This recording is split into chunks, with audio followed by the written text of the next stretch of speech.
अखिलेश यादव इस दिन पर, जैसे मैंने कहा कि 6 मार्च को पिछले साल उत्तर प्रदेश के नतीजे आए, उन्होंने मेरे साथी राहुल श्रीवास्तव से बात की। अखिलेश यादव खुद क्या कह रहे हैं उसके कुछ अंश जरा सुनिए। कि आज ही के दिन समाजवादी पार्टी को बहुमत मिला था, और जहां तक कानून व्यवस्था का सवाल है, समाजवादी पार्टी ने लगातार कोशिश की है कि कानून व्यवस्था बेहतर हो, और जिन मुद्दों को जनता के बीच में रखा, चुनाव घोषणा पत्र, और जनता के बीच में इस बात को कहा कि भ्रष्टाचार कम होगा, कानून व्यवस्था पर नियंत्रण होगा, और सरकार ने कदम भी उठाए हैं। कोई घटना उत्तर प्रदेश में हुई होगी तो समाजवादी पार्टी की सरकार में कड़ी से कड़ी कार्रवाई की है।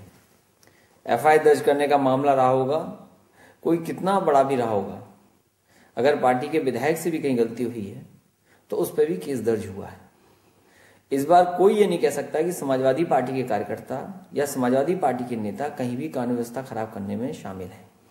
मैं मौके पे भी गया, जो परिवार ने खोया सीओ, उनके परिवार से मिला, उनकी पत्नी से मिला मैं।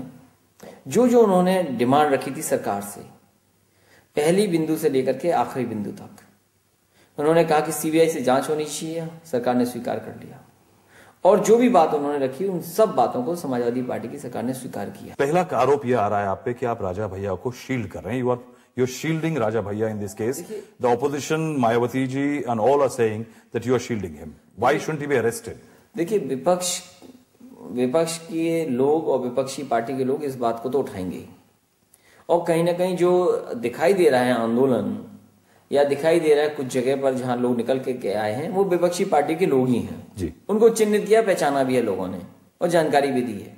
उस पहलू पे मैं बहुत बहस नहीं करता, लेकिन कोई ये आरोप लगा दे कि समाजवादी पार्टी कदम नहीं उठा रही है, किसी को बचाने की कोशिश कर रही है, ये संभव सरकार में नहीं है। Did you ask him to resign? मैंने पूछा था शाम को, उनके एक साथी से मैंने कहा था कि माहौल ऐसा है कि राजा भैया को इस्तीफा दे देना चाहिए।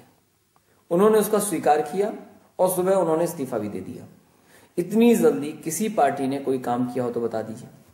सरकार ने कोई ऐसा बिंदु छोड़ा हो जिसपे एक्ट न की हो सरकार।